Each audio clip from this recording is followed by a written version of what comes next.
الشیطان الرجیم بسم اللہ الرحمن الرحیم۔ بیٹا پہلی جنگ عظیم کے حوالے سے ہم گفتگو کر رہے تھے۔ آج ہم یہ دیکھیں گے کہ پہلے جنگ عظیم کے بعد جو اثرات پوری دنیا پہ مرتب ہوئے تھے وہ کیا تھے، یعنی پہلی جنگ عظیم کے کیا کیا نتائج نکلے۔ پہلی جنگ عظیم میں جو ہے جرمنی کے اتحادی تھے، جرمنی اور فرانس کی جو ہے وہ جنگ ہو رہی تھی۔ جرمنی کے جو اتحادی تھے اس میں آسٹریا، ترکی، ہنگری اور بلغاریہ شامل ہیں۔ فرانس کے جو اتحادی تھے ان میں برطانیہ، جاپان، روس، اٹلی، امریکہ اور ان ممالک کی 9 آبادیات تھیں۔ جنگ میں جو کامیابی کی وجوہات تھیں وہ کیا تھیں؟ فرانس اور برطانیہ اور ان کے اتحادیوں کے پاس بہت اسلحہ تھا، ان کے پاس سامان جنگ جو ہے وہ بہت اچھی طریقے سے موجود تھا۔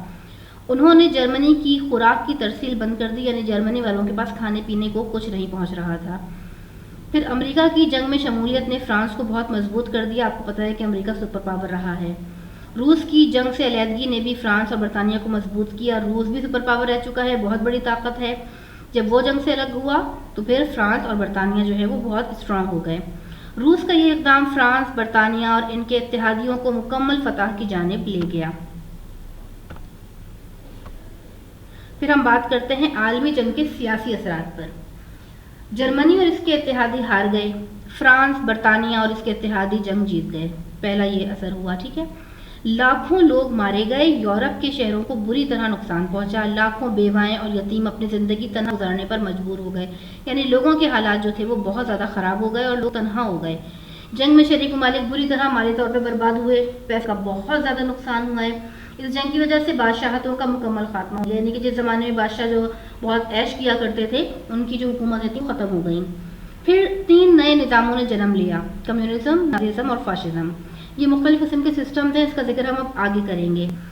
امن کے قیام کے لیے مجلس اقوام کا قیام عمل میں آیا، یورپ کمزور ہو گیا، جاپان ایک طاقتور ملک بن گیا، جبکہ امریکہ عالمی طاقت کی صورت میں ابھرا۔ پھر مسلمانوں کے اوپر اس جنگ کا کیا اثر ہوا؟ ترکی مسلمانوں کی سلطنت کا خاتمہ ہو گیا، خلیفہ اور خلافت دونوں نظام ختم ہو گئے۔ دیکھیں ترکی جو ہے اصل میں یورپ کا حصہ ہے، اس لیے یہ جنگ سے جو ہے وہ بچ نہیں سکا۔ عرب میں ترکوں کی حکومت کی بجائے مقامی عربوں کی حکومت قائم ہو گئی۔ امریکہ اور یورپ نے مسلم ممالک کے معاملات میں مداخلت شروع کر دی۔ اب جو مسلمان ممالک تھے اس میں جو طاقتیں بڑی ابھر کے سامنے آئیں، ایک تو امریکہ اور یورپ کے دیگر ممالک، ان لوگوں نے مسلمانوں کے معاملات میں، ممالک کے معاملات میں بہت زیادہ مداخلت کرنا شروع کر دی، بات بات پہ بولنا شروع کر دیا۔ برطانیہ نے فلسطین پر قبضہ کر لیا اور اسے یہودی ریاست قرار دیا اور دنیا بھر سے یہودیوں کو بلا کر یہاں پر آباد کیا، یعنی کہ ان کو ایک پلیٹ فارم یہودیوں کو فلسطین کے طور پہ مل گیا۔ ایشیا اور افریقہ میں آزادی کی تحریکیں شروع ہو گئیں، ٹھیک ہے۔ پھر ہم بات کرتے ہیں اس جنگ کے آخر میں ان اثرات کو دیکھتے ہوئے کیا چیز سامنے آئی۔ دنیا کے ممالک نے یہ طے کیا کہ اس قسم کی جنگیں نہیں ہونی چاہیے، ان میں بہت زیادہ نقصان ہوتا ہے، لہٰذا جنگ کے فوراً بعد تمام ممالک نے مل کر ایک عالمی تنظیم بنائی جس کا نام مجلس اقوام یا لیگ آف نیشن رکھا۔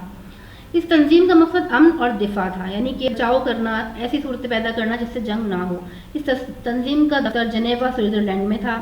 روس اور امریکہ کو اس تنظیم کی بہت سی باتیں اچھی نہیں لگیں اور وہ اس تنظیم سے باہر نکل گئے، جس کی وجہ سے مجلس اقوام جو ہے وہ ناکام ہو گئی۔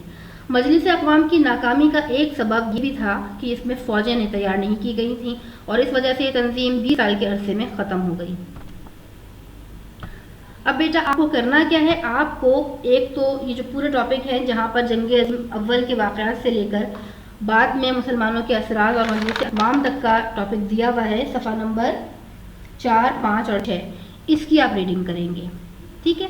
پھر آپ کیا کریں گے، سوال نمبر 6 کا پہلا حصہ اور تیسرا حصہ نوٹ بک میں کریں گے۔ دیکھیں بیٹا یہ مزے کی چیزیں ہیں، میں آپ کو بار بار ایک چیز دہرا رہی ہوں اور وہ یہ ہے کہ آپ لوگ جب یہ کوئی ٹاپک پڑھا کریں ایس ایس ٹی کا تو اپنے بڑوں سے اس کے بارے میں ضرور ڈسکشن کیا کریں، اور خاص طور پر نانا نانی ہوتے ہیں، دادا دادی ہوتے ہیں یا خاندان کے اور بزرگ ہوتے ہیں، ان کے پاس بہت اچھی نالج ہوتی ہے، اور جب آپ ان سے بات کریں گے تو آپ لوگوں کے اندر اپنی بھی ایک اسکل ڈیولپ ہوگی اور وہ اس طرح سے ہوگی کہ آپ کو بات کرنے کا طریقہ آئے گا اور آپ کی نالج میں اضافہ ہوگا۔ اچھی طریقے سے کتاب کو بھی ریڈ کریں اور اس ویڈیو کو بھی بار بار دیکھیں، اور امید ہے کہ آپ بہت اچھے طریقے سے کام کر کے دیں گے اور میں آپ کے کام کا انتظار کروں گی۔ شکریہ، جزاک اللہ، اللہ حافظ۔